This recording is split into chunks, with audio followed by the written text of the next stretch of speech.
Good morning po sa lahat ng mga narito sa ating Bible program ngayon pong linggo ng September 13, 2020. Tayo po ngayon ay live na nagsasagawa po ng ating Bible program Sunday edition mula po rito sa bayan ng Plaridel, lalawigan ng Bulacan. Ang ating pong Bible program, ito po ay regular po nating isinasagawa tuwing Martes at Huwebes ng alas 9 ng gabi at pagka naman po Linggo ng alas 10 ng umaga.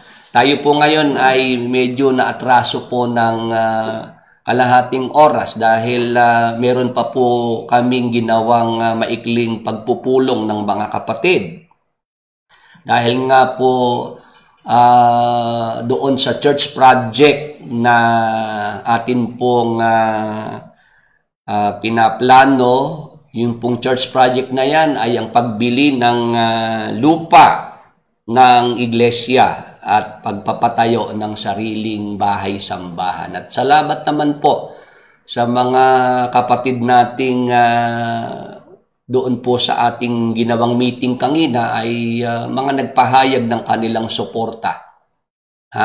Yung mga kapatid dito sa Pilipinas at mga kapatid sa abroad, marami pong salamat dyan po sa inyong pakikiisa na pagtulong-tulungan po natin na tayo po ay makapagpundar, makabili ng sariling lupa para po sa iglesia at makapagpatayo ng sariling bahay-sambahan para sa iglesia.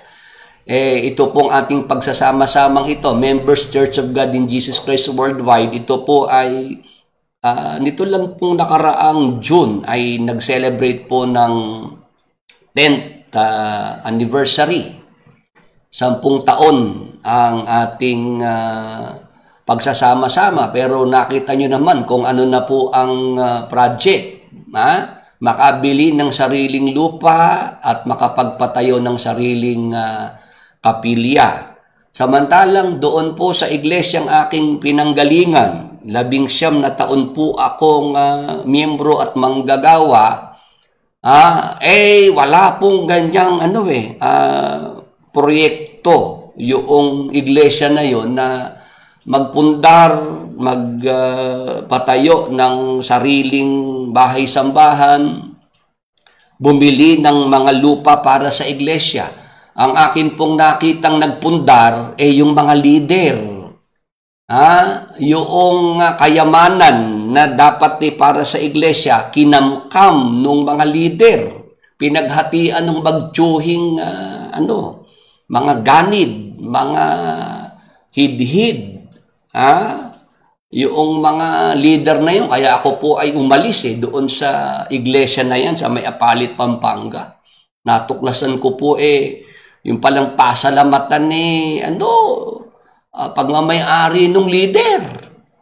Nakapangalan po sa kanya yung mga titulo ng mga lupaing nandoon. At yan naman po ay nandiyan naman po ang mga dokumento mismo sa may assessor's office ng munisipyo ng Apalit, Pampanga.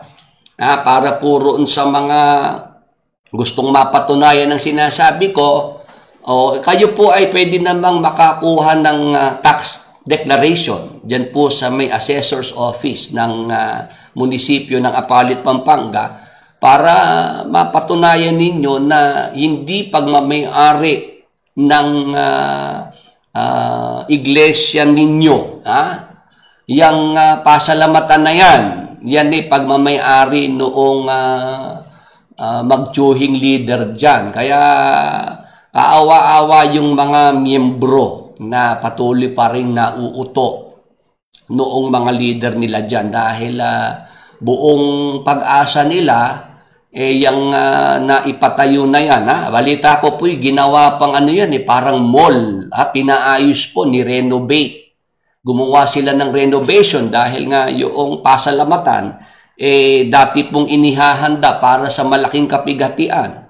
nagbago na po ng turo yung leader at hindi na raw nila mararanasan yung malaking kapigatian. Kaya binago na po yung itsura, yung ayos ng pasalamatan. Dati, sabi ni Mr. Soriano, yan daw ay ginaya daw yung yung daong ni Noe. Oo, yung sukat daw nung daong ni Noe, doon daw ipinaturn. Dahil nga wala na, hindi na nga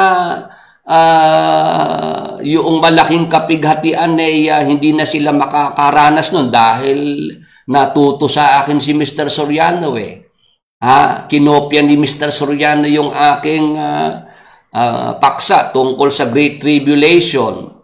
Medyo nilihis lang niya ng kaunti para hindi mahalata na siya'y nangopya. Ayun, ang naisip na nung pamangkin ay baguhin na yung itsura noong pasalamatan. Kaya kahit po yung mga residente na bumili ng mga unit doon sa pasalamatan, lahat yun pinalayas na nung noong bonjing. Hindi ko alam kung binalit mo yung pera kasi pinatira sila doon sa mga ginawang condo unit ng mga tawag doon, container van. Pinagpatong-patong yung container van, ginawang mga unit-unit. Tapos sinisingil yung mga miyembro ng 300,000 to 1 million. Wala naman titulo na binigay doon sa mga bumili ng unit. Ngayong naisipan na po noong bonjing na paalisin yung mga naninirahan doon, yung mga residente. Ewan ko lang kung may sinoli pong pera. Alam ko naman po yung mga nandyan. Ang sasabihin nilang, mga kapatid, tulong nyo na sa iglesia yun. Tulong nyo na sa gawain. Ngayon, sige po, ako'y magpapaksana. Nakita ko po ang oras. Napakabilis. 10:45 na pala. Ba't ba ganun? Pagka ako ngayon pa lang ako ginaganahan ang bilis namang tumakbo ng kamay ng orasan.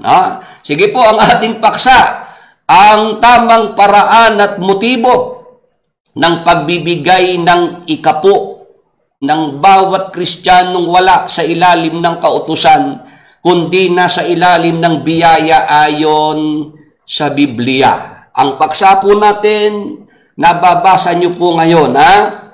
Ito po ay series, pangatlong linggo na po tayo. At dito po sa ating paksa na tinatalakay, maliwanag naman po na dalawang klase po pala ang ikapo sa Biblia. Mayroong ikapo na nasa ilalim ng kautusan. Mayroon naman pong ikapo nasa ilalim ng biyaya. Tama po ba?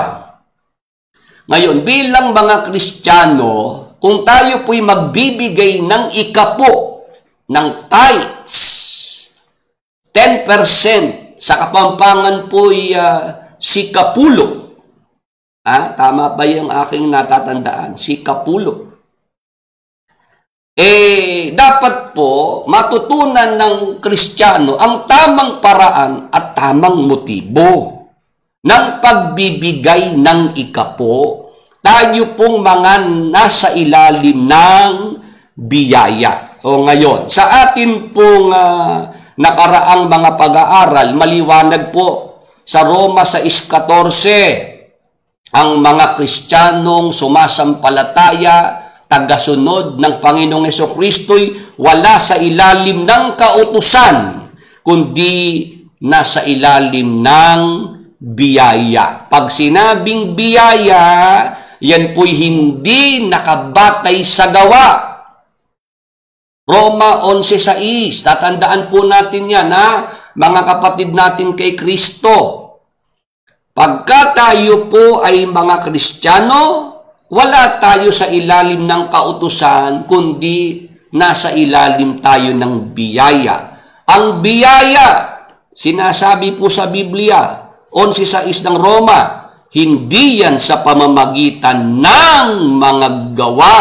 Sa ibang paraan ng biyaya ay hindi biyaya. Ang kautusan po na binabanggit na wala tayo sa ilalim ng kautusan ang kautusan na ibinigay ng Diyos kay Moises sa bundok ng Sinai. Yan po, tinatawag na kautusan ni Moises. Yan naman po yung nakasulat sa 2 tapyas na bato na siyang 10 utos, Malakias 4 at 4. Ngayon, yang kautusan ni Moises na siyang 10 utos ibinigay para sa bansang Israel, hindi po tayo mapapawalang sala diyan po sa pagsunod sa kautusan ni Moises. Hindi tayo mapapawalang sala sa pagsunod sa kautusan, kundi sa pananampalataya sa Panginoong Hesukristo. Ngayon, sa Biblia po, kung ating pag-aaralan ang kautusan na may kinalaman po sa pagbibigay ng ikapo, yan po pala yung binabanggit sa Malakias 3:10. Ang Malakias 3:10, babasahin ko po para sa ating mga kasama. Dalhin ninyo ang buong 10 bahagi sa kamalig upang magkaroon ng pagkain sa aking bahay. At subukin ninyo ako ngayon sa bagay na ito, sabi ng Panginoon ng mga hukbo. Kung hindi ko bubuksan sa inyo ang mga dungawan sa langit at ihuhulog ko sa inyo ang isang pagpapala na walang sapat na silid na kalalagyan. Meron din po pala tayo sa YouTube live ngayon. Pwede po ninyong mapanood ang ating Bible program sa YouTube live. Kung gusto po ninyong kayo ay hindi kayo ma-monitor noong monitoring team ni Mr. Soriano. Bawal kasi ni Mr. Soriano panoorin ng mga miyembro niya itong Bible program. Safe po kayo dyan sa YouTube live streaming dahil hindi po nila kayo matitrace dyan. Ngayon, ang punto ko po ganito. Binabasa po ng maraming mga pastor, ng mga born again, mga pastor ng mga evangelicals, itong Malakias 3:10. Ito po dapat nating bigyan ng pansin. Ang Malakias 3:10, ito po ay hindi naman para sa mga Kristiyano po yung Malakias 3:10. Wag naman pong sasama ng loob, Baka na-overlook ito ng ating mga kaibigang pastor o hindi na bigyan ng pansin. Kaya nga, sabi ko nung nakaraan, pag ang Biblia po'y ating bubuklatin, makikita natin, hinati po yan Hinati po sa 2 panahon. Mga aklat ng matandang tipan, mga aklat ng bagong tipan. Tama po ba? 39 po yung mga aklat ng matandang tipan. From Genesis to Malakay. 39 books. Tapos yun namang mga aklat ng bagong tipan, from Matthew to Revelation, 27 books. Hello! Hello! May kausap pa po ba si Brother Willie ngayong umaga? Diyan pa lang po sa pagkakahati ng Biblia, dapat natuto na tayo dyan. Nasaan po yung aklat ni Malakias? Di po ba yan ay ang pang 39th book sa Old Testament? Bakit ang mga Kristiyano sa panahong ito, pag magtuturo ang pastor tungkol sa ikapo, sa tithes, bakit sa Malakias 3:10 nagbabatay? Naiintindihan po ba ako ng ating mga kasama ngayong umaga? Hindi po ako tutol na sa panahong Kristiyano ay ituro ng pastor, ng ministro, ang tungkol sa pag-iikapo. Hindi ako tutol. Ano po ngayon ang tinututulan ko? Ang tutol ko, yung pagtuturo ng ikapo na nakabatay sa Malakias 3:10. Maliwanag po ba sa atin yan? Do you get my point? Kahit po ako'y mapakinggan ng ating mga kaibigang pastor, inuulit ko, hindi ko tinututulan ang pagtuturo ng ikapo sa mga Kristiyano sa panahon ng bagong tipan. Ang tinututulan ko, ginagamit nating batayan ng Malakias 3:10 para gawing doktrina, para i-impose, para obligahin yung mga miyembro sa pagbibigay ng ikapo. Kasi pag binasa yan ni pastor sa mga miyembro sa panahong ito, ano po sinasabi? Yung pag-iikapo, obligasyon natin yan. Kasi pag hindi mo ginawa yung ibigay ang ikapo, ninanakawan mo ang Diyos. Magnanakaw ka niyan. At ang magnanakaw, hindi maliligtas. Samantalang nung ituro ni pastor yung tungkol sa kaligtasan, sabi ni pastor, yung kaligtasan natin, yun ay dahil sa pananampalataya sa Panginoong Hesukristo yan. Sa biyaya tayo'y naligtas. Tama po, may kaligtasan na. Ngayon, pagka yung miyembro po'y hindi nagbigay ng ikapo, ninanakawan ng Diyos. At yung magnanakaw, hindi maliligtas. Hindi po ba kontra yon? Di po ba salungat yun sa turo?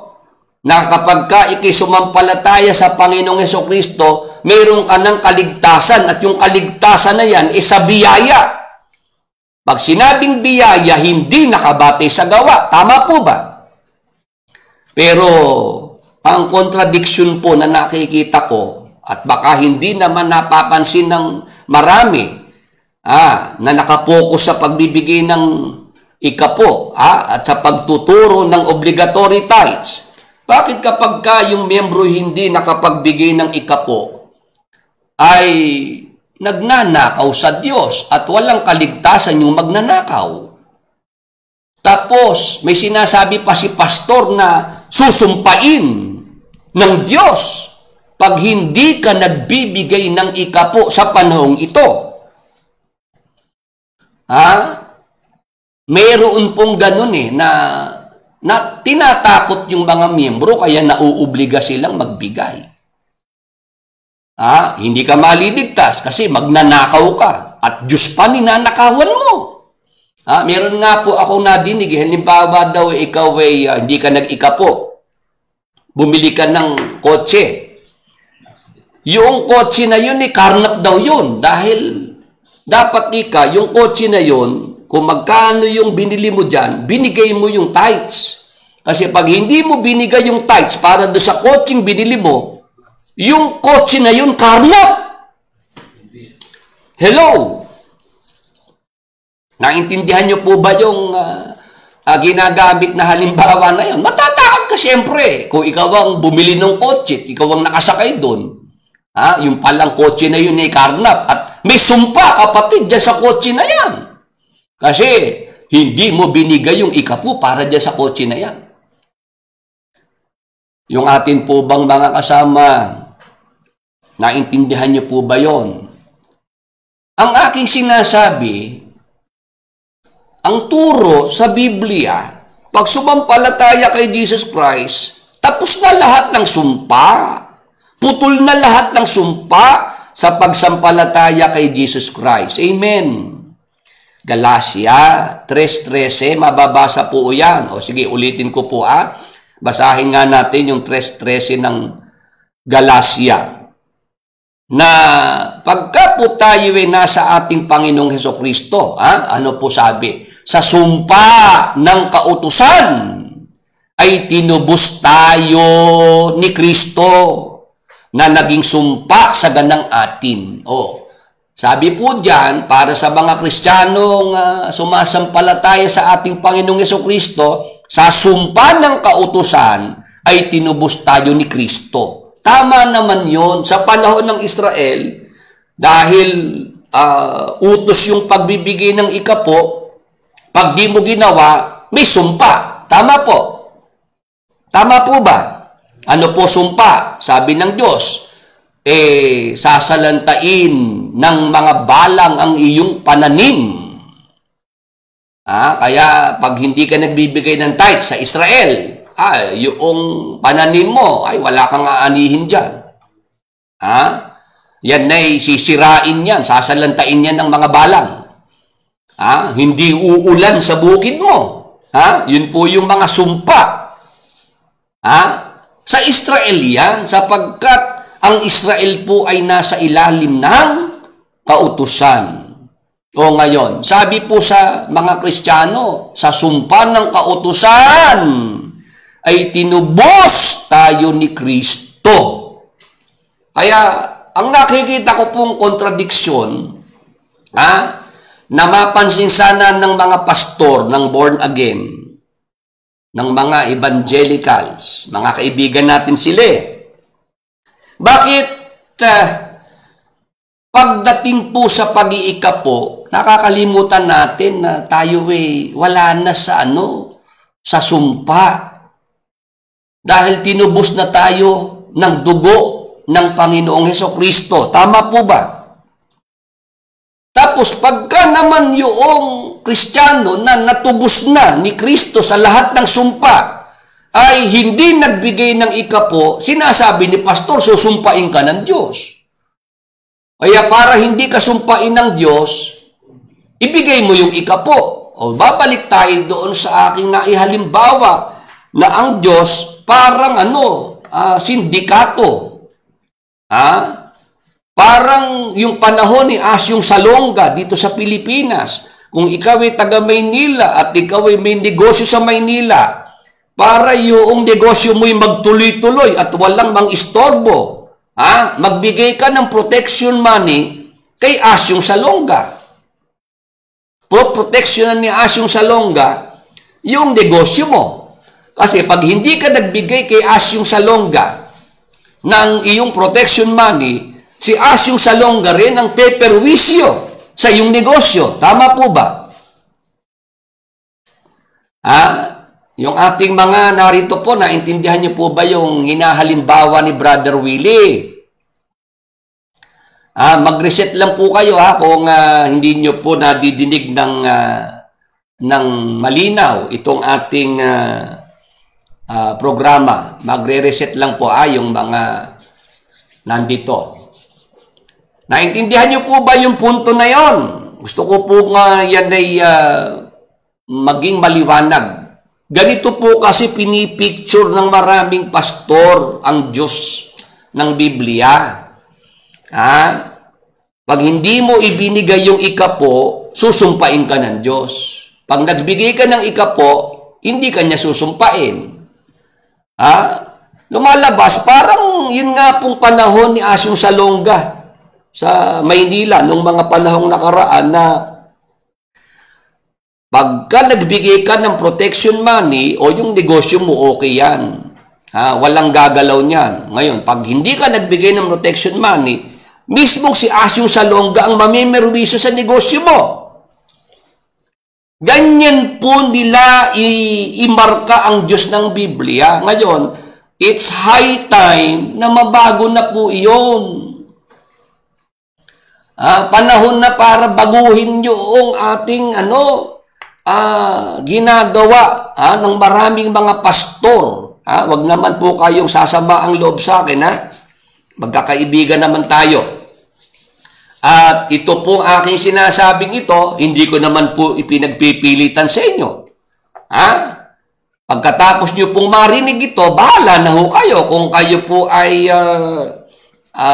handa po kayong baguhin po ninyo yung inyong mga nakagisnan, yung mga natanggap yung mga turo tungkol sa pag-iikapo. Ang gusto ko lamang pong mangyari ay maiayos natin.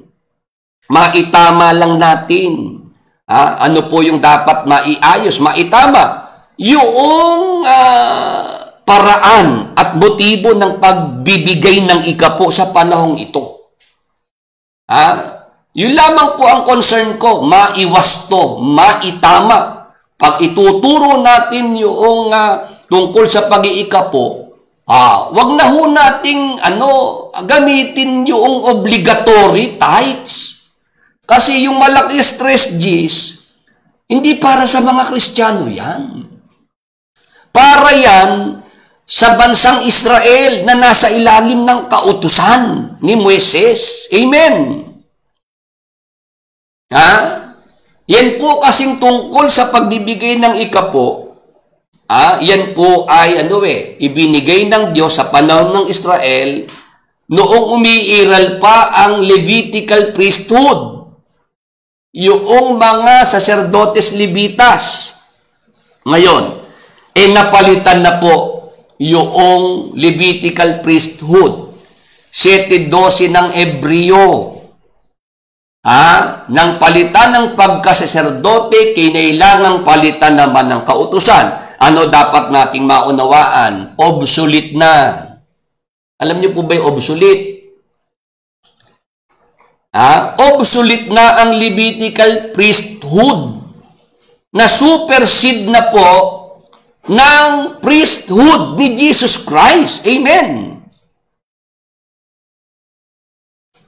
Lumipas na po ang pagkasaserdote ng mga Levita.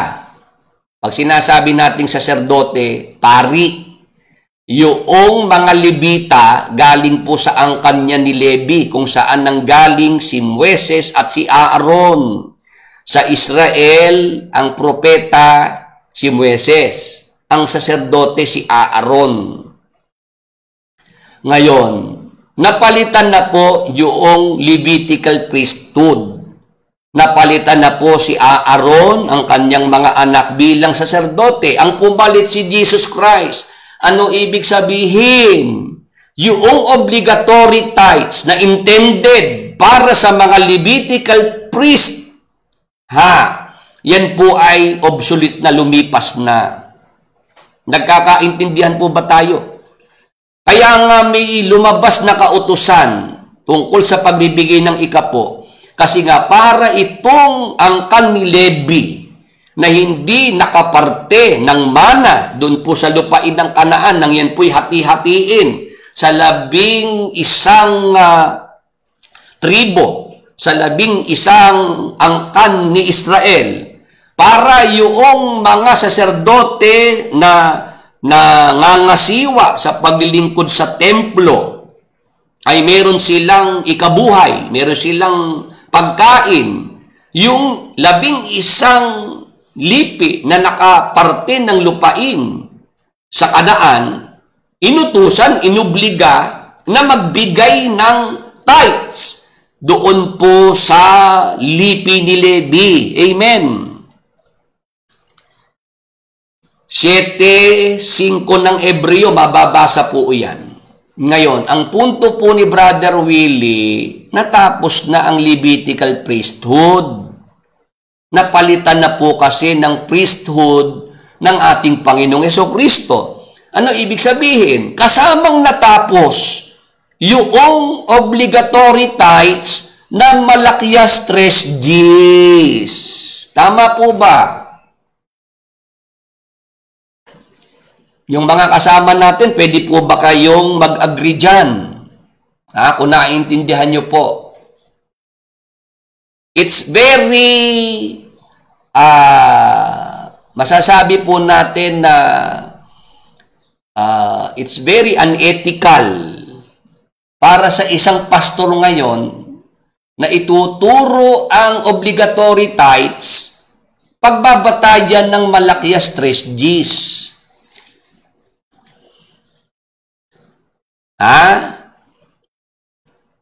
Wala sa hulog.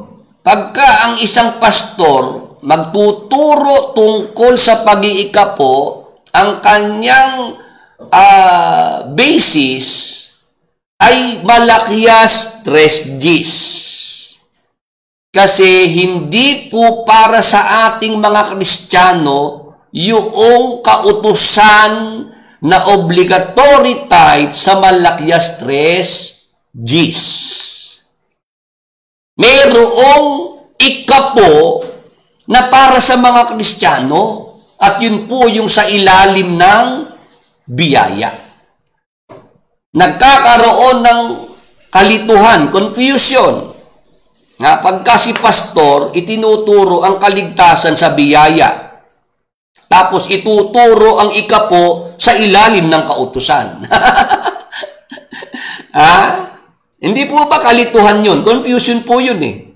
Dapat, pagka ikaw ang tinuturo mo ang kaligtasan sa biyaya, dapat ituro mo rin ang pag-iikapo sa ilalim ng biyaya. Amen. Amen po ba sa mga kasama natin? Dapat consistent tayo, consistent. Kung sinasabi natin na tayo po'y nasa grace, under grace, dapat kaligtasan sa biyaya, ikapo sa biyaya. Tama po ba? Hindi pwedeng yung kaligtasan sa biyaya, yung ikapo sa kautusan. 39 po ang nasa ating Facebook Live. Sa YouTube Live po, kung meron pong nasa YouTube Live, sabihan lamang po tayo. Nakuha niyo po ba yung punto na yon, mga magulang at mga kaibigan? Dapat po consistency. Yan ang sinasabi ko, yan ang panawagan ko sa mga kaibigang pastor. Huwag nating gayahin si Mr. Soriano. Pamisa-misa na ituturo niya sa Israel yan, yung pangingili na sabat sa Israel yan, yung bawal ang baboy sa Israel yan.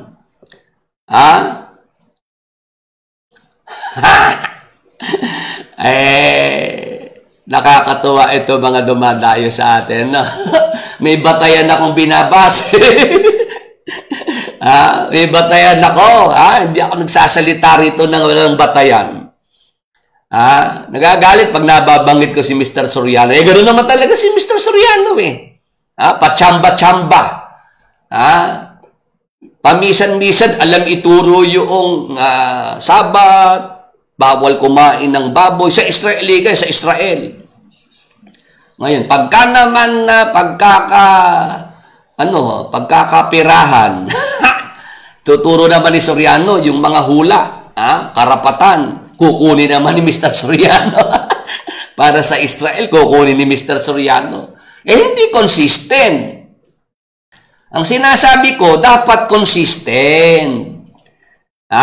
Kristiyano tayo, naligtas tayo sa biyaya. O pagdating sa pag-iikapo, dapat yung pag-iikapo sa biyaya, hindi sa ilalim ng kautusan. Kasi pagka ikaw ay malakyas, 3 Gs ka pa rin, nasa ilalim ka ng kautusan yan. O ngayon, dahil nga po si Jesus Christ ang dakilang saserdote na dapat nating kilalanin, ang pagkasaserdote ni Jesus Christ ay ayon sa pagkasaserdote ni Melchizedek. Hebreo 7:17 hanggang 24. Si Melchizedek, hindi naman galing sa angkan ni Levi. Siya nga po ay kasabayan ni Abraham, nasa lubong ni Abraham. Kinilala siya ng lahi ni Abraham, ng mga lahing Israelita. Yun ang punto ng Apostol Pablo. Bagamat si Jesus Christ ay galing sa angkan ni Juda, dapat nating kilalanin siya bilang ating dakilang saserdote. Bakit? Si Melchizedek nga, hindi naman natin kalahi Kinilala natin dakilang saserdote ng Diyos. How much more si Jesus Christ, nakalahi natin, galing siya sa angkan ni Juda. Amen. Amen po ba? Ayan, salamat dito kay Turok. Makinig lang kayo, ganyan din ang ginawa ko dati. Hinahanapan ko ng butas si Brother Willie, pero dahan-dahan nabubuksan ang isip ko. Praise the Lord. Mabuti ang ginawa mo kay Turok. Talagang marami naman po akong karanasan na ako po ay pinanood. Galit sila nung umpisa sa akin. Meron nga po mag-asawa sa Dubai Ano sabi nung mag-asawa? Lumilitaw kasi yung video ko sa kanila. Wag natin bubuksan yan. Kalaban ni Brad Elian. Si Attorney Indosil, ganun din. Sabi ni Attorney Indosil, nung siya nasa Japan, nakikita niya yung mga video ko. Ayaw niyang panoorin. Sabi ni Attorney Indosil, ba't kita papanoorin? Rebelde ka. Ganon kasi yung na rebelde yan si Willie Santiago. Huwag niyo papanoorin. Nung nasa Japan si Attorney Indosil, wala na siyang mapanood na iba. Sabi niya, nagsawa na rin ako sa mga videos ni Brother Eli. Puro yun na lang. Ang ginawa ni Attorney Indosil, pakinggan ko nga itong rebelde. Ako'y abogado, hahanapan ko ng mali yan. Ayun, 2 linggo. Pinanood ni Attorney Indosil. Alam niyo naman ang abogado. Magaling ang isip niya na humanap ng mali. Makikinig yan para hanapan ka ng mali. 2 linggong straight, nakinig si Attorney Indosil. Wala akong nakitang mali kay Brother Willie. Tumawag na! Nung kausapin ko, ayun, nagdire-diretso si Attorney Indosil hanggang sa magpabautismo rito. Yun ang sinasabi natin na makinig lang kayo. Ngayon, ang punto natin ganito. Si Jesus Christ ang ating dakilang saserdote. Ang kanyang pagkasaserdote nakapadron sa pagkasaserdote ni Melchizedek. Na yun po'y pagkasaserdoteng hindi mapapalitan. Pagkasaserdoteng walang hanggan. Ang Levitical priesthood, Aaronic priesthood, kaya palit ng palit, dahil namamatay sila. Amen. Yun naman ang sinasabi po sa Hebreo 7:15 hanggang 24. Ngayon, maliwanag na po ba sa atin yung tungkol sa pag-iika po na nasa ilalim ng kautusan? Obligatory tithes. Yan po'y hindi para sa mga Kristiyano, kundi para sa mga lahing Israelita. Para sa mga nasa ilalim po yan ng Levitical priesthood. Natapos na po ang Levitical priesthood, pinalitan na po ng priesthood ng ating Panginoong Hesukristo. Kaya, ang ating ngayong tanong sa pagpapatuloy ng paksa, ano ang tamang paraan at motibo ng pagbibigay ng ikapo ng bawat Kristiyanong nasa ilalim ng biyaya? Interesado na po ba ang ating mga kasama? Sa YouTube may 5, sa Facebook meron pong 40. Ito na po yung para sa ating mga Kristiyano. Kaya, ulitin ko po tanong sa mga narito. Excited na po ba kayong magbigay ng ikapo? Sa ilalim ng biyaya? Yung mga excited na magbigay ng tithe sa ilalim ng biyaya, please say amen. Mag-comment po kayo ng amen. Yung mga interesado na. At excited na pong magbigay ng ikapo sa ilalim ng biyaya. Please say amen. Amen po. Kung kayo po'y excited na. Lalo yung mga naturuan ni Mr. Soriano, mga napasama sa grupo ni Mr. Soriano na sabi ni Soriano, wala na yung ikapo na yan. Wala na yan. Dito ika sa amin, walang ikapo. Kaya yung mga pisod sa pag-iikapo, naglipatan sa grupo ni Mr. Soriano. Nung sila naman ay malipat sa grupo ni Mr. Soriano, doon sila nagulantang, doon sila nabulaga. Bakit? Pagka ikaw ay nasa grupo ni Mr. Soriano, wala ngang ikapo na ituturo sa'yo. Bakit? Ang gusto ni Mr. Soriano, lahat na po. Hindi ikapo ang interest ni Mr. Soriano. Ang interest niya, lahat na po. Kaya yung mga miyembro, ang nasabi na lang, naku po!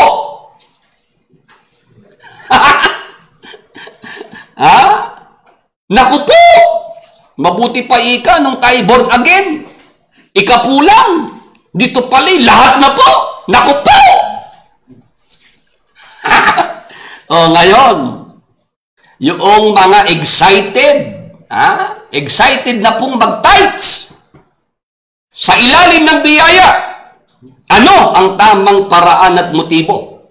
Kung tayo po'y magbibigay ng ikapu ngayon sa ilalim ng biyaya, basa Hebreo 7:1 hanggang 4. O, tingnan nyo po ang batayan natin, bagong tipan. Hindi malaki stress G's. Basahin ko po. Sapagkat itong si Melkisedek, hari sa Salem, saserdote ng kataas-taasang Diyos, na siyang sumalubong kay Abraham sa pagbabalik na galing sa paglipol sa mga hari, at siya'y pinagpala niya. Hinto muna tayo. Binabanggit po ni Apostol Pablo sa mga kalahi niyang Hebreo si Melkisedek na hari sa Salem. Ano po sabi? Si Melkisedek, bukod sa hari sa Salem, saserdote siya ng kataas-taasang Diyos. Ano nangyari? Itong si Melkisedek na siyang sumalubong kay Abraham sa pagbabalik na galing sa paglipol sa mga hari, at siya'y pinagpala niya. Pinagpala po ni Melkisedek si Abraham. Si Abraham ninuno ng mga lahing Israelita. Ano po nangyari? Dahil pinagpala po ng saserdote na si Melkisedek si Abraham. Tuloy natin ang basa. Na siya namang binahaginan ni Abraham ng 10 bahagi ng lahat na kung sasaysayin, una-una siya hari ng katwiran at saka hari naman sa Salem, na sa makatwid ay hari ng kapayapaan. 3, na walang ama, walang ina, walang tandaan ng lahi at walang pasimula ng mga araw ni katapusan ng buhay man. Tatapwat, naging katulad ng anak ng Diyos, ay nananatiling saserdote magpakilanman. 4. Nilay-nilayin nga ninyo kung gaano ang kadakilaan ng taong ito na binigyan ni Abraham na patriarka ng 10 bahagi ng mga pinakamagaling na samsam. Ano ang dapat nating maunawaan sa mga talatang binasa po natin dito? Hebreo 7:1-4. Meron ho ba tayong nabasa ritong nagbigay ng ikapo? Meron po ba? Meron. Sino po yung nagbigay ng ikapo? Si Abraham. Kanino po ay binigay ni Abraham yung ikapo? Kay Melkisedek. Ang tanong natin ay ganito. Ano po ang paraan ng pagbibigay ni Abraham ng ikapo kay Melkisedek? Hindi po ba kusang loob? Kusang loob na nagbigay ng ikapo si Abraham kay Melkisedek? Tama po ba? Tama po ba? Brother Jury, hayaan mo munang tapusin yung paksa. Dadaanan ko rin yan. Dapat hayaan nyo yung paksa ay mag-flow. Naintindihan niyo po ba yung punto na yon? Si Abraham, ninuno ng mga lahing Israelita, kung saan niyang ginawa ang pagbibigay ng ikapo kay Melkisedek. Anong ibig sabihin? Si Melkisedek, tumatanggap siya ng mga kusang ikapo. Amen. Pwede ho bang mag-amen?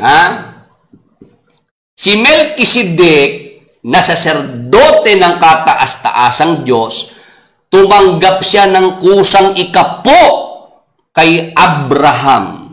Ano dapat nating maintindihan? Meron palang pagbibigay ng ikapo, kusa. At ito pong pagbibigay ng voluntary tithes, ito po ay mas nauna kaysa obligatory tithes. Amen. Amen po ba? Kung naliwanagan po tayo dyan. Alam niyo po ba ang pagitan noong voluntary tithes at obligatory tithes? Interesado po ba ang ating mga kasama? Ha? Bago pa po yung Malakias 3Gs na obligatory tithes, mas nauna na po yung voluntary tithes na ginawa ni Abraham. Ngayon, alam niyo po ba kung gaano ang pagitan na panahon noong voluntary tithes ni Abraham at yung obligatory tithes ng Israel? Babasahin ko po para matuto. Yung angina po ay nangangahas na, naku, sabi ko nga, bago ako umupo rito, handa naman ako sa mga ganyan ito, para matuto ha. Galatia 3 at 17, basahin ko po. Ito nga ang aking sinasabi, ang isang pakikipagtipang pinagtibay na ng una ng Diyos ay hindi napapawalang kabuluhan ng kautusan na sumipot ng makaraan ang 430 taon. Ano pat upang pawalang kabuluhan ng pangako. Sa mga nasundan po yung binasang talata, bago po lumabas yung obligatory tithes na Malakias 3Gs, mas nauna na po yung voluntary tithes na ginawa ni Abraham. Ano ang pagitan ng mga taon? Hindi ba sinasabi rito na yung kautusan sumipot after 430 years? Amen.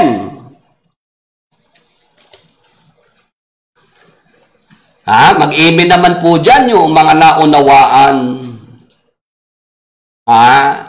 Voluntary tithes, ginawa ni Abraham. After 430 years, lumabas yung obligatory tithes, Malakias 3Gs. Ngayon, lumipas na po pala yung obligatory tithes. Ano po naiwan? Hello! Yung mga narito po, 40 sa Facebook. Kung lumipas na yung obligatory tithes at hindi naman tayo nasa ilalim niyang obligatory tithes na yan dahil yan po'y nasa ilalim ng kautusan, ano po ang natira? Ano ang naiwan? Hindi po ba naiwan yung voluntary tithes? Hindi ba yung voluntary tithes ginawa ni Abraham bago pa po dumating yung kautusan na obligatory tithes? Maliwanag naman na yung obligatory tithes para yan sa mga lahing Israelita. At wala tayo sa ilalim ng kautusan bilang mga Kristiyano. Kaya si pastor, nagkakamali ng malaki pagka ang ituturo sa mga miyembro niya, Malakias 3Gs, obligatory tithes. Nagkakaintindihan po. Kaya yung mga kapatid natin, naiwan po ang voluntary tithes. Tanong ko sa inyo, kayo ho ba ay magbo-voluntary tithes? May project po tayo sa pagbili ng lupa. Gusto nyo ho bang mabilis-bilis yung pagbili ng lupa at pagpapatuyo natin ng ating sariling bahay-sambahan? Tinatawagan ko po yung mga kapatid sa Pilipinas, kapatid natin sa abroad. Gusto po ba natin na yung bibilihing lupa, ipapatayong kapilya ay mabilis-bilis? Ano po pwede natin gawin? Gawin natin yung tayo magkusa. Yung pagbibigay ng kusang ikapo, yan ang para sa mga Kristiyano na nasa ilalim ng biyaya. Amen! Amen po ba? Pwede ho bang mag-amen yung mga kapatid? Ha? Na naintindihan yan. O ngayon, bigyan ko po ng paglilinaw. Bababad ako dyan sa ikapo. Ha? Kasi, ito ang aking obserbasyon sa mga pastor. Nakasama ko po sila eh. Ha? Ang mga pastor po, ito sinasabi sa mga miyembro. Mga kapatid, gusto niyo po bang malaman ng sikreto ng pagpapala? Ha? Ano ika ang sikreto ng pagpapala? Malakias 3 Gs. Pagka tayo ikay marunong magbigay ng ikapo, sabi ng Diyos, bubuksan ko sa inyo ang mga durungawan sa langit at ihuhulog ko sa inyo ang isang pagpapala na walang sapat na silid na kalalagyan. Ayan ika ang sikreto ng pagpapala, ang pagbibigay ng ikapo. Ayun, ang batayan, Malakias 3 Gs. Tapos, meron pa pong sinasabi po yung mga pastor na kaibigan ko. Alam niyo po ba mga kapatid, ang mga tisod sa ikapo, yan ika ang mga sanggol kay Kristo. Mga babes in Christ. Pagkat tisod ka sa pagbibigay ng ikapo, sanggol ka kay Kristo. Ikaw ika yung matitisurin. Hello? Gusto niyo po bang maliwanagan yan? Ang ating mga kasama.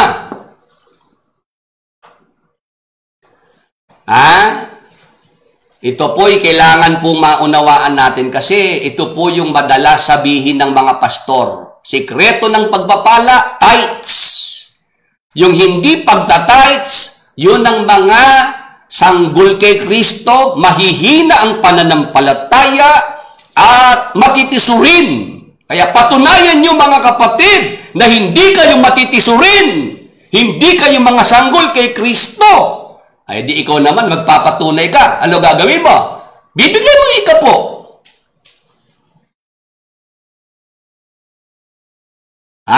O ngayon, gusto nyo bang maliwanagan yung punto na yan? Tama ba talaga na ang pagbibigay ng ikapo ang sikreto ng pagpapala? At tama ba na yung mga hindi nagbibigay ng ikapo, sila yung mga matitisurin at mga sanggol kay Kristo, mga sanggol sa pananampalataya? O pag-aralan natin. Unahin natin yung ang pag-iikapo ay sikreto ng pagpapala. Tanungin natin ang Biblia. Si Abraham po ba, mga magulang at mga kaibigan, ay pinagpala ng Diyos? Pwede po ba kayong sumagot? Si Abraham po ba, siya po ba ay pinagpala ng Diyos? Ano po sagot ninyo? Sige po. Para po ang ating pagkakatipong ito ay magkaroon po ng interaction. Sige. Ano po sagot ng mga kasama? Naniniwala ba kayo na si Abraham ay pinagpala ng Diyos?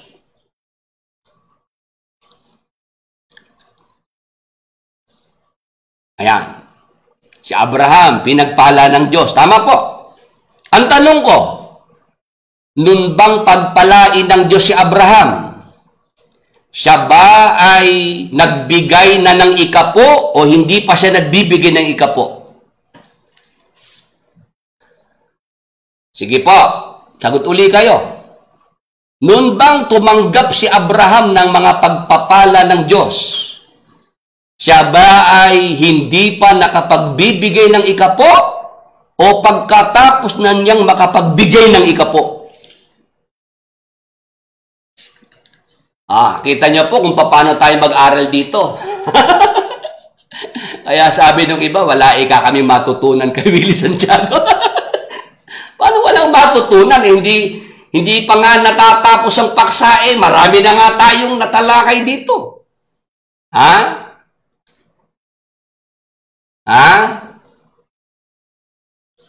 Di ba ang tinatanong ko sa inyo, kung si Abraham ay pinagpala ng Diyos, sagot po ng marami, pinagpala ng Diyos. Tanong ko, kailan niya tinanggap yung pagpapala? Ha? Nung siya ba hindi pa nagbibigay ng ikapo o noong siya matapos na makapagbigay ng ikapo? O kung pag-aaralan natin, ha? Henesis 12, 1 hanggang 3, basahin natin, ha? Tingnan niyo po, ito po yung hindi binabasa ng ibang mga pastor. Sinabi nga ng Panginoon kay Abram, umalis ka sa iyong lupain at sa iyong mga kamag-anak at sa bahay ng iyong ama na ikaw ay pasalupaing ituturo ko sa iyo. At gagawin kitang isang malaking bansa at ikaw ay aking pagpapalain at padadakilain ko ang iyong pangalan at ikaw ay magiging isang kapalaran. 3. At pagpapalain ko ang mga magpapala sa iyo at susumpain ko ang mga susumpa sa iyo. At pagpapalain sa iyo ang lahat ng angkan sa lupa. Ang binasa natin, Henesis 12:1 hanggang 3. Ha? Ano po ang sabi po ng Panginoon kay Abraham? Hindi po ba dyan inuutusan ng Diyos si Abraham na umalis sa kanyang kinaroroon ng lupain? Ha? Umalis siya sa kanyang kamag-anak at merong itinuturong lupain ang Panginoon kay Abraham. Ano sabi ngayon ng Panginoon kay Abraham sa 2? Gagawin kitang isang malaking bansa at ikaw ay aking pagpapalain. Nangako na pala ang Panginoon kay Abraham ng pagpapala. Tama po ba? Sa umpisa pa lamang, may pangako na ang Panginoon na pagpapalain niya si Abraham. Kaya, pagdating sa Henesis 13:2 ng Henesis, puntahan natin. Tingnan niyo po. At si Abram ay totoong mayaman sa hayop, sa pila at sa ginto. Ha? Diyan pa lamang po, pinagpala na po ng Panginoong Diyos si Abraham. Dahil sa pananampalataya niya sa Diyos, siya'y sumunod sa Diyos. Tama po. Umalis siya sa kanyang lupain. At siya po ay pumunta sa lupain, hindi naman po niya alam. Tama po. Ginawa yun ni Abraham dahil sa pananampalataya. Hebreo 11:8, babasahin ko po. Sa pananampalataya, si Abraham nang tawagin ay tumalima upang pumaroon sa isang dakong kanyang tatanggaping mana. At siya yumao na di nalalaman kung saan siya paroroon. Ano dapat nating makita rito, mga magulang at mga kaibigan? Dahil sa pananampalataya, tumalima si Abraham sa Diyos. Tama po. At dahil sa pananampalataya na yon, pinagpala ng Diyos si Abraham. Amen. Amen po ba?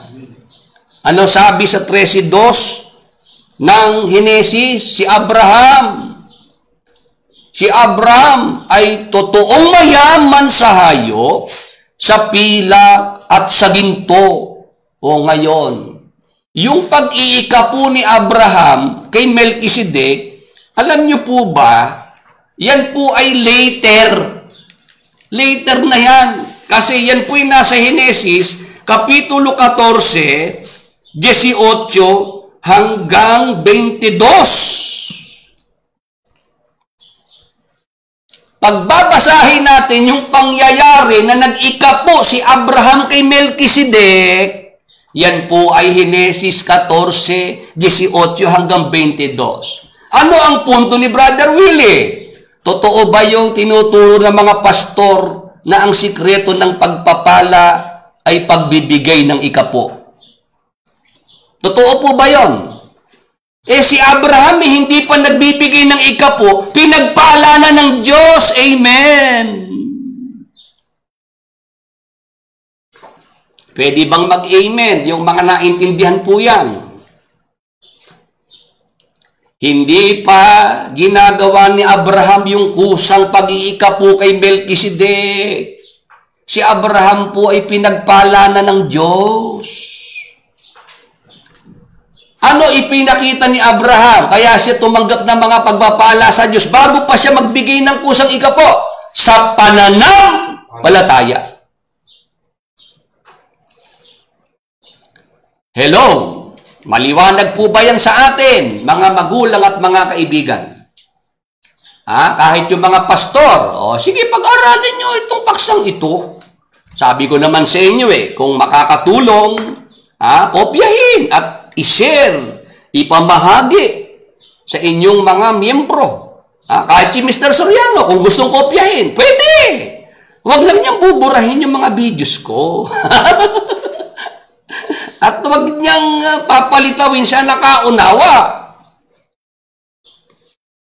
Si Mr. Soriano, ganun kasi. Pag magyayabang, itataas ang sarili, dito nyo lang unang napakinggan niya sa akin. Libutin ninyo ang buong mundo. Ganyan magyabang si Mr. Soriano O ako po, sinasabi ko, kung kayo naliwanagan, di kopyahin, di gayahin nyo rin at ituro nyo rin sa inyong mga miyembro. Kung kayo na-bless sa pakikinig ng Bible program, gusto po ninyong tumulong, magbigay, gusto ninyong tumulong para po sa gawain ng Diyos. Magbigay po tayo kung gusto nyo lang. Yung iba naman, masama pa yung nakalagay dyan na sa mga gusto pong magbigay ng tulong. Ayaw mo magbigay ng tulong, hindi ka kasama dyan. Yan para sa mga kapatid kay Kristo. Ilagay mo nga uli yung ano na yon.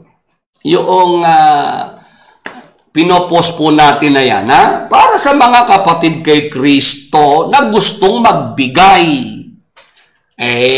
Pupunta kayo sa programa ko, manggugulo kayo. Maliwanag naman sa mga kapatid kay Kristo na gusto pong magbigay ng tulong pinansyal. Bank account ng iglesia naman ang nakasulat dyan, hindi naman personal account yan ngayon, naintindihan na po ba natin? Yung tinuturo sa atin ng mga pastor na, mga kapatid, ang sikreto po ng pagpapala ay yung pagbibigay ng ikapo. Pag-aralan mo sa Biblia, si Abraham, bago pa magbigay ng kusang ikapo, pinagpala na siya ng Diyos. Bakit? Dahil sa pananampalataya. Yung pagbibigay ni Abraham ng kusang ikapo, later na yon. At ginawa rin yun ni Abraham dahil sa pananampalataya. Ano ibig sabihin? Ang tamang paraan, tamang motibo ng pagbibigay ng kusang ikapo sa panahon ng bagong tipan, dapat gawin po natin sa pananampalataya at gawin nating kusang loob. Amen! Amen po ba sa mga kasama natin? Alam na po ba natin ang tamang paraan at tamang motibo ng pagbibigay ng ikapo sa ilalim ng biyaya sa panahon ng bagong tipan? Magbigay tayo ng ikapo sa pananampalataya at kusang loob. Kagaya ng ginawa ni Abraham. Ngayon, yung sinasabi ng mga pastor na ang mga nagbibigay ng ikapo, yan ang mga matitibay sa pananampalataya. Yung hindi nagbibigay ng ikapo, mga matitisurin yan. Yan ang mga sanggol kay Kristo. Ito naman ang sagot ni Brother Willie. Makinig pong mabuti. Alam po ba ninyo, mga magulang at mga kaibigan, ang lahing Israel, para matuto ng pagbibigay, para sila matutong magbigay, inumpisahan sila ng Diyos sa pagbibigay ng ikapo. Yung Malakias 3:10, kaya yan pinalabas, yung kautusan na yan, para turuan ang mga lahing Israelita ng pagbibigay. Kumbaga, Itong tithes, ito po ang training wheels for giving. Training wheels of giving. Yang pag-iikapo. Sino ho ba sa inyo nag-aral ng magbisikleta? Na nung kayo po'y nag-uumpisang magbisikleta, kasi yan po ang ginawa sa amin nung araw nung daddy namin eh. Bumili ng isang bisikleta. Hiram-hiraman kami noon. 5 kaming magkakapatid. Nung panahon na yon, tanda ko na unang matutong magbike yung kuya ko eh. Tapos may sumunod sa kuya ko. Ako po ay medyo huli eh. Wala kasi akong hilig magbisikleta nung araw. Kahit po yung mag-drive ng kotse. May kotse kami nung araw, hindi ko pinapansin eh. Nahayaan ko lang yung mga kapatid ko. Gusto ko ako'y passenger lang. Masarap naman kasi yung ikinakasakay lang sa kotse hindi ka nag-iintindi eh. Nung kami mga bata, ganun lang po ako. Hinahayaan ko lang sila, o obserbahan ko, papanoorin ko. Ang ginawa po sa amin bumili ng bisikleta tatay namin, isa lang yun.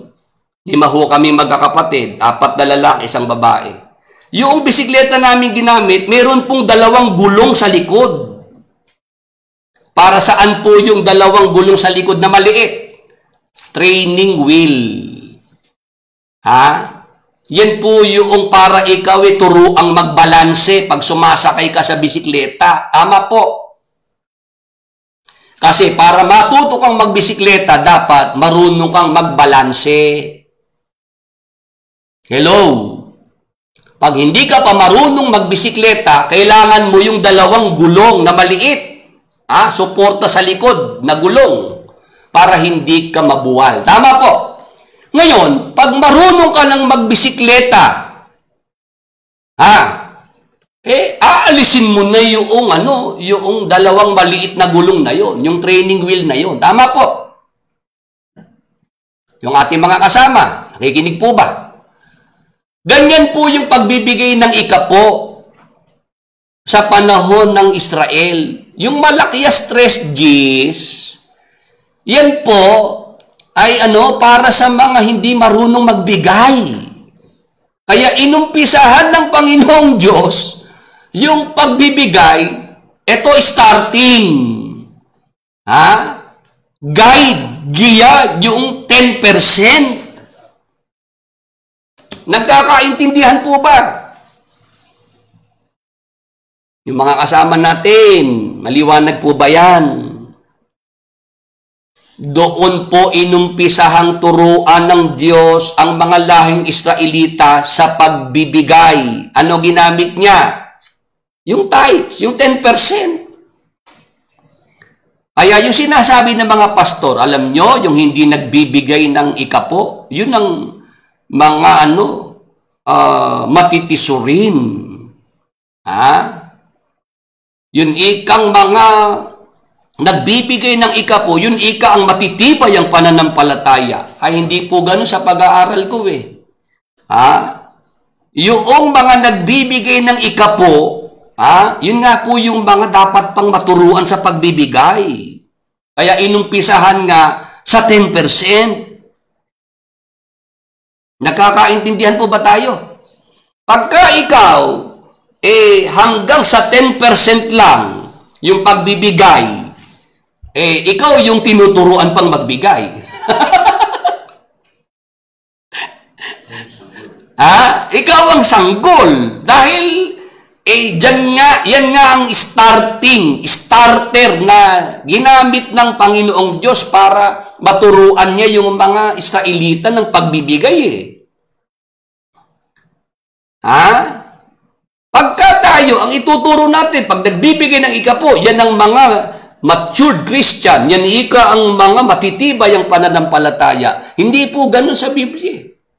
Sa Biblia po, ang nakita ko, ang inumpisahang turuan sa pagbibigay, yung mga hindi marunong Kaya kailangan gamitin ng Diyos ang 10% para maturuan, mabigyan ng guide tungkol sa pagbibigay yung mga lahing Israelita. O ngayon, ang mga Kristiyano, tingnan niyo po ang kaibahan ng mga Kristiyano sa mga lahing Israelita. Kung ang mga lahing Israelita, inumpisahan ng Diyos sa pagbibigay ng 10%, o sa ating mga Kristiyano, ano ngayon ang sinasabi ng salita ng Diyos? Ikalawang Korinto 9:1-7. Basahin po natin, Tandaan ninyo ito, ang nagtatanim ng kakaunti ay aani ng kakaunti, at ang nagtatanim naman ng marami ay aani ng marami. 7. Ang bawat isa'y dapat magbigay ayon sa sariling pasya, maluwag sa loob, at di napipilitan lamang, sapagkat iniibig ng Diyos ang kusang nagbibigay ng may kagalakan. O tayo po mga Kristiyano, ano inaasahan sa atin ng Diyos? Hindi ba yung pagbibigay sa ating mga Kristiyano ipinagkatiwala na po ng Panginoon kung ano po yung ating ipagkakaloob? Tama po ba? Ang bawat isa'y dapat magbigay ayon sa sariling pasya, maluwag sa loob, at di napipilitan lamang, sapagkat iniibig ng Diyos ang kusang nagbibigay ng may kagalakan. Kaya tayo po sa panahon ng bagong tipan, kung tayo po magbibigay, dapat kusang loob ang pagbibigay. At dapat ang pagbibigay ginagawa natin sa pananampalataya. O kaya ang mga kapatid, magpapasya po tayo sa ating sariling pasya. Kung tayo po, ang pasya ng ating kalooban ay 10%, tithes, kusang pag-iika po. Yan ang ginawa ni Abraham. Tama po ba? Binigay niya kay Melkisedek, tinanggap naman ni Melkisedek. O ang ating Panginoong Jesucristo na ating saserdote ngayon, kung tayo po'y magbibigay, kusang ika po halimbawa, tatanggapin ba ng Panginoong Jesucristo yung kusang ika po? Tatanggapin, dahil si Jesus Christ, ang pagkasaserdote niya, ayon sa pagkasaserdote ni Melkisedek. Kung halimbawa naman, ang ibinibigay natin kusa, higit sa ika po, halimbawa, ang pasya ng puso ng kapatid, ang ibigay niya, more than 10%. Ibigay niya 20%, 30%, 40%, 50%. Meron bang nilalabag yung kapatid kung gano'n ang pagbibigay niya? Ginagawa niya sa pananampalataya at kusang loob ang pagbibigay. Naintindihan po ba tayo ng ating mga kasama? Yung mga pastor kasi, binigyan ng emphasis, 10%, tithes. Kada nagsalita, kailangan ibigay yung 10%. Yung tithes. O tayo po, hindi ko binibigyan ng emphasis. Naoobligahin ko po kayo na magbigay ng 10% ng ikapo. Ang itinuturo ko pa rin po kung ano yung nakasulat. Magbibigay ayon sa sariling pasya, maluwag sa loob, at di napipilitan lamang, sapagkat iniibig ng Diyos ang kusang nagbibigay ng may kagalakan. Yung pagbibigay po sa gawain ng Diyos, kusang loob, yan po ay gaya ng pagtatanim. Sabi sa 9:6, balikan ko po. Ikalawang Korinto 9:6. Ang nagtatanim ng kakaunti ay aani ng kakaunti. Ang nagtatanim naman ng marami ay aani ng marami. 7. Ang bawat isa'y dapat magbigay. Gusto po nating umani tayo ng marami. Ang pagbibigay, kusang loob, bigay mo marami. Tama po, kusang loob. Ngayon, kung gusto mo'y umani ka ng kaunti, ikaw bahala dyan. Magbigay ka, kusang loob, kaunti. Tama po ba? Yung ating mga kasama, maliwanag po ba sa atin yan? ang pagbibigay po natin sa gawain ng Panginoon, kung ginagawa nating masaya, o ito pangako ng Diyos. Tuloy natin sa 9:8,11 ng ikalawang Korinto. At maaaring gawin ng Diyos na ang lahat ng biyaya ay magsisagana sa inyo upang kayo na mayroong laging buong kaya sa lahat ay magsipanagana sa bawat mabuting gawa. 11, yamang kayo'y pinayangan sa lahat ng mga bagay na ukol sa lahat ng kagandahang loob na nagsisigawa sa pamamagitan namin ng pagpapasalamat sa Diyos. Kaya dito po sa mga binasang talata, maliwanag po ang tamang paraan, tamang motibo ng pagbibigay ng ikapo, gawin natin sa pananampalataya, gawin natin na kusang loob. Kung kusang loob 10%, yung pagpapala gagawin sa atin ng Diyos. Kung kusang loob, 20%, nandiyan pa rin ang pagpapala ng Panginoon. Kung kusang loob, 50%, ayan, nasa atin pa rin yung pagbibigay at nandiyan ang pagpapala ng Panginoon. Kung ang pagbibigay natin 100%, kagaya ng babaeng bao, sa Marcos 12:41-44, yung babaeng bao, yung byuda, inihulog 2 lepta. Ang halagay halos 1 beles. Buong ikabubuhay niya, inihulog noong babaeng bao Tama po ba? 100% yun. Bakit? Yun ang kusang loob noong babaeng bao. Kusang loob na kanyang pagbibigay. Maliwanag po ba sa ating mga magkakasama ngayon?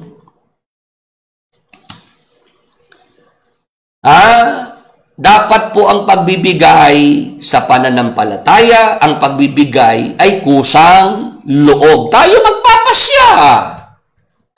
Kung ano yung ating pagbibigay na gagawin. Ang Diyos, inumpisahan ng Israel sa 10%. Gusto niyo pong mag-umpisa sa 10%? Nasa inyo yan. Ngayon, gusto niyo pong dagdagan pa. Dahil ang sinasabi pagka ikay nagtanim ng marami, aani ka ng marami.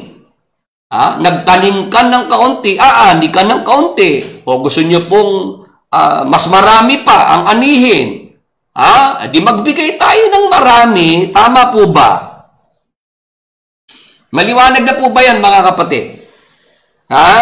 Sa panahon ng bagong tipan, dapat gawin sa pananampalataya. Yan ang motibo. Ngayon, ano pa ang dapat pa na malakip sa pananampalataya pag tayo po'y nagbibigay? Basa.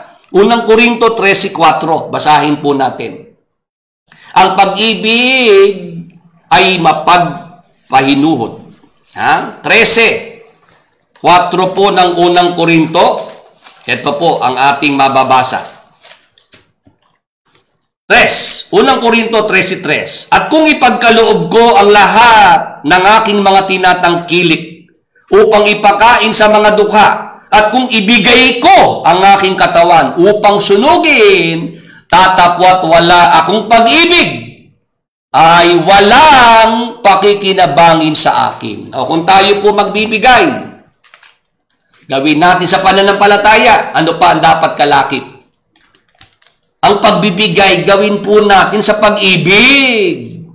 Kasi sabi ng Apostol Pablo, kung ipagkaloob ko ang lahat ng aking mga tinatangkilik upang ipakain sa mga dukha, at kung ibigay ko ang aking katawan upang sunugin, tatapwat wala akong pag-ibig, ay walang pakikinabangin sa akin. Mga kapatid, pag magbibigay po tayo, dapat kusang loob. Tama po. Gawin natin sa pananampalataya at gawin din natin sa pag-ibig. Amen. Amen po ba?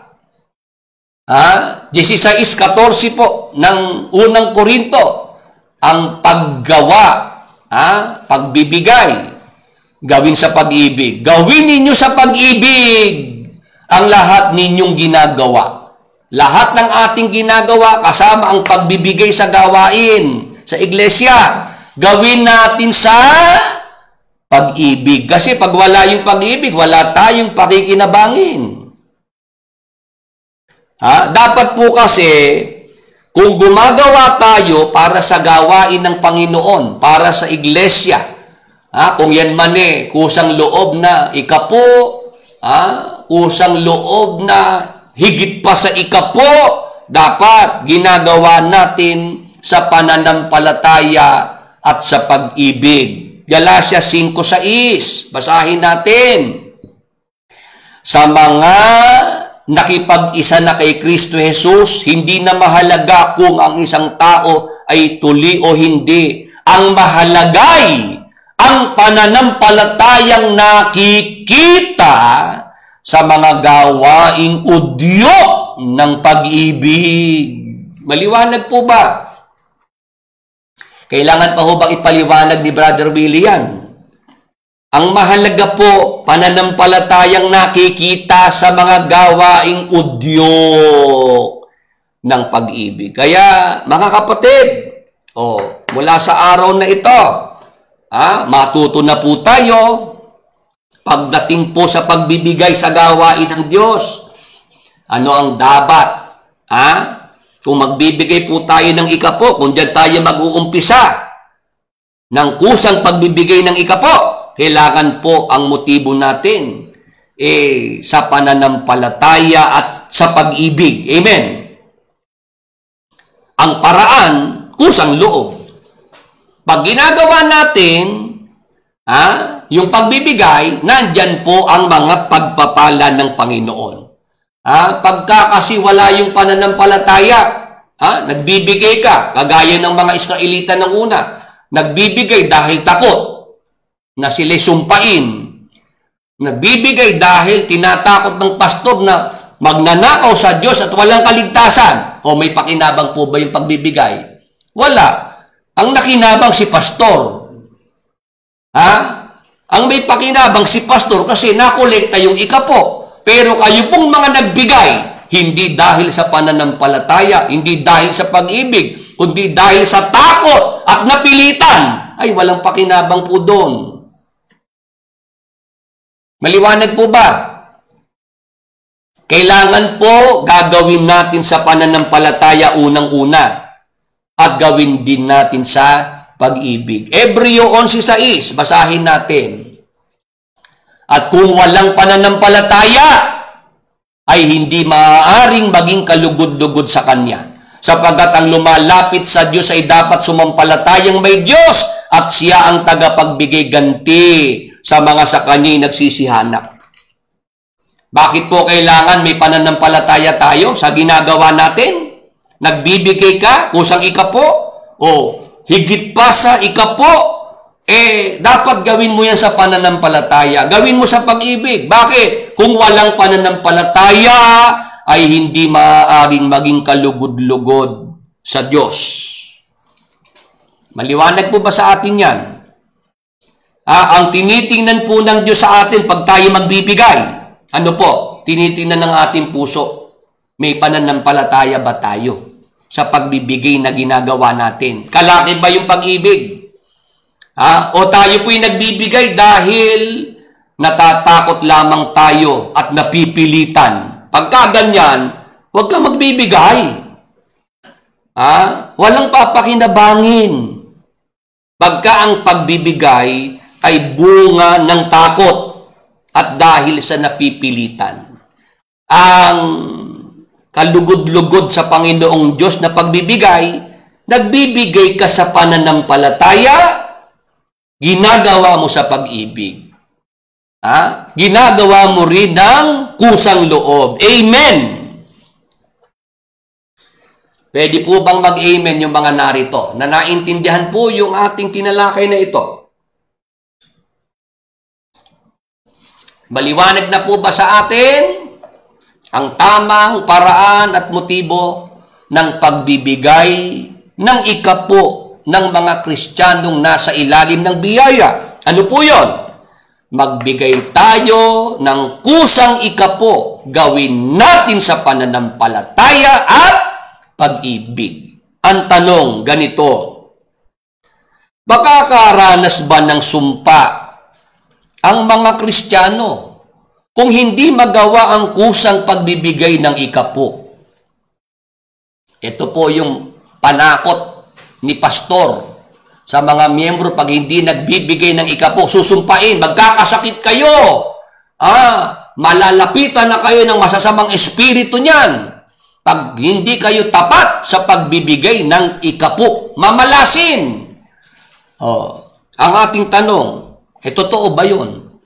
Makakaranas ba ng sumpa ang mga Kristiyano kung hindi magawa ang kusang pagbibigay ng ikapo? Yan po ang ating itutuloy sa susunod po na linggo. Ang last part ng ating paksang ito. I hope yung mga nakasama po natin, alas 12 na pala, naunawaan po't natutunan itong ating mga ibinahagi. Kung kayo po ay mga miyembro ng mga grupo ng Born Again, sige po, ano nyo po ito sa inyong mga pastor, paki-share nyo rin po sa kanila itong ating napag-aralang ito. Ipanood nyo po sa inyong mga pastor itong tinalakay ni Brother Willie at makatulong po sana sa inyong grupo. Evangeline Milvaine, Padre, lumbar spine sa likod. Sige po, pag-pray po natin ngayon bago po tayo magpaalam, ipag-pray po natin, magtaas tayo ng kamay para kay Evangeline Milvaine, Padre, lumbar spine. Sige po, sa pangalan ni Jesus, sa dugo ni Jesus, inuutusan ang sakit sa lumbar spine, sa likod, tagiliran, hirap sa paglakad ng kanang paa, ay umalis ngayon sa katawan ni Evangeline Milvaine, Padre. Sa pangalan ni Jesus at sa dugo ni Jesus, padaluyin ngayon ang lubos na kagalingan sa buong katawan ni Evangeline Milvaine, Padre. Be healed and be restored in Jesus' mighty name. Thank you, Lord Jesus Christ. Amen. Okay po, sa lahat ng ating mga nakasama, ngayong umaga po, May prayer request po. Birthday daw ni Sister Grace. Birthday ni Sister Grace Cabrera. Sige po, ipag-pray din po natin ang may birthday. Sa pangalan ni Jesus, sa dugo ni Jesus. Ipagkaloob kay Sister Grace Cabrera ang marami pang birthdays. Sa pangalan ni Jesus, binabasbasan ng mahabang buhay, malusog na katawan, mabuting kalusugan. Si Sister Grace Cabrera. Sa dugo ni Jesus, proteksyon ay palagi at patuloy na maipagkaloob kay Sister Grace Cabrera, ligtas na pagbubuntis at panganganak, kaligtasan para sa kanya at sa kanyang sanggol. In Jesus' mighty name. Thank you, Lord Jesus Christ. Amen. Okay po, sa lahat ng ating mga nakasama ngayong umaga pong ito, marami pong salamat sa inyong pong pagbibigay ng oras. Pagpalain po tayo ng ating Panginoong Diyos. Magandang araw po sa inyong lahat.